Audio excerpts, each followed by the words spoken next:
These are the broadest and most common half guard situations that you do. Every single time I'm sparring, when I'm on the top, especially if it's a hard guard for me to pass, this is where I'm trying to go. On that, I mentioned this to a couple of you guys at the start, right?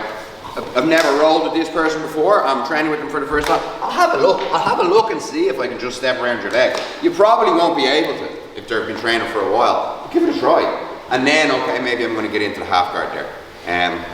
Obviously it takes a little bit longer to get through their guard with the half guard, but can we see the difference between standing and trying to get around someone's legs like this? Is this wrong? Absolutely not, absolutely not. But I'm not even touching you except for your guard. I'm touching your guard.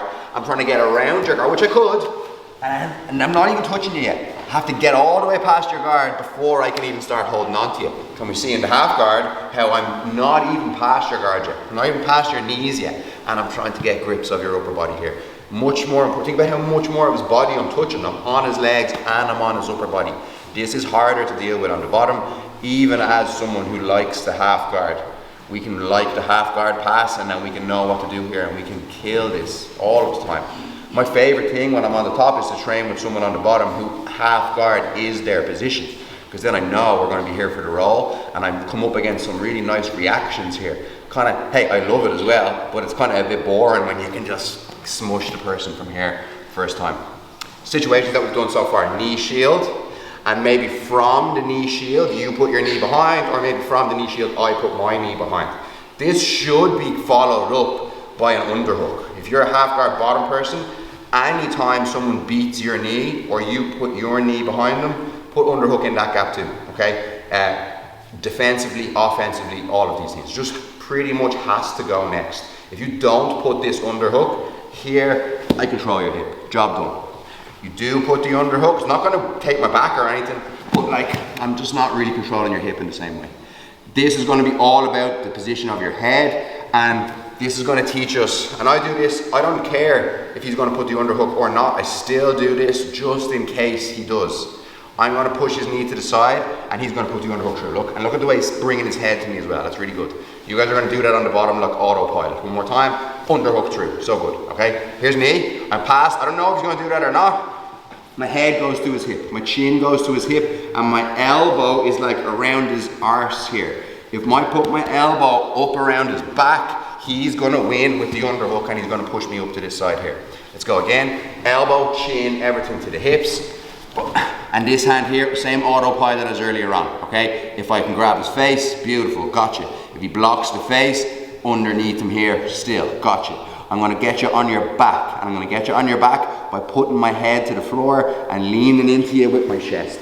Instantly, two arms on the same side, and then we'll do our same sit that we just did. This is called a turning pass, and now that bottle that you're going to be squishing is very much your side of your body. Before it was kind of more your chest. Here's very much your side, and it's going to feel like it's on his belly. Try to get your butt to the floor for this one, but it's not going to feel the same. The last one, I'm like, listen to this, like literally so much room to flop onto the floor. This one, you're not really flopping on the floor in the same way. I'm towards my butt, but my balance and my weight is very much across Carol here. You make a humming noise there, Carol. That's a good hum. That's a good hum, actually. Well, you see, I'm giving him a little bit. He's probably playing along there. But I don't want it to just be like, for Carol. Best, and he's taught me about this in other positions, right? When I'm in that position, I can feel his rib cage pressing into my side. So he can feel that too, and you need to have that relationship. If in the first one that we did, this one, if I can't feel that bottle being squished here, first of all, it's not being squished then, but he can't feel it either, and he's going to use that space. He's going to use that. He's not being stuck or squished there at all. Same here. If I just turn and sit, but that just doesn't feel heavy or tough for Carol, he's going to feel strong and confident there. So make sure you're kind of like a little bit like playing the bagpipes on somebody here.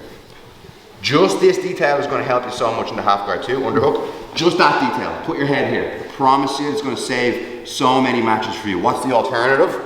Is put my head forwards, look. And this is fucking shite. He's going to win on this underhook almost every time now because of where you put your head. And he's doing the exact same thing on the bottom. That wasn't like a good underhook or a bad underhook for him those two times. That was a good top position and a bad top position. Last time. head to the floor. Like if I can't get him to his back here, 2 arms over already. He gets back to the floor. Turn and sit to the side. Basically got your exact same plan as you did on the last one, but even more important now. Look at the size of the underhook he has now. Even more important to get up and block his near side kick. I'll give you a couple of extras as we practice this one, just like we've done so far. This move, turning pass, is going to be the last move that we'll do today. But instead of thinking about the move that I'm doing, think about the 3 situations that we've practiced. Last demo, we practiced knee shield half guard. We've practiced what you might call just like a normal half guard. And we've practiced a half guard now with an underhook from your partner. Most common. We're not doing today like a deep half guard where he starts to go underneath your leg or something like this. This is of course annoying, this is a problem, but this is not the most common half guard. The ones that we practice today are, this is going to be the last one that we'll do. This will be the shortest one as well. I'm thinking at 20 past, 25 past, done. Positional sparring from the half guard and roll. Okay, 1, 2, 3. You have to try to stay on the top, always. Unless you have someone in like a submission and you think going on the bottom is going to help you finish the submission. I can't think of one other time where the top person wants to end up on the bottom. So whenever you're on the top, half guard, close guard, spider guard, X guard, you're on the top of the person. What's your first job? Stay on the top. How are you going to do that? I don't know, millions of different ways, but stay on the top.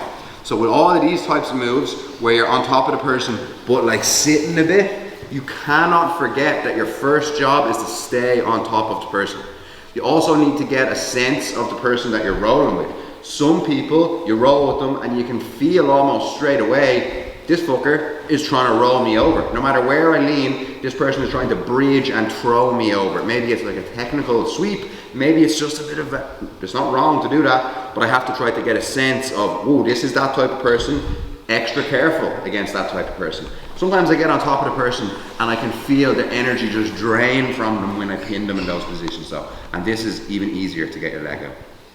Patience and staying on the top, because especially when we do positional sparring, and I was saying to some of you guys so far, maybe not so much today because we've been talking about it for so long, but when you train in these positions, I would say 7, 8 times out of 10, how I get my leg out is they just open their legs.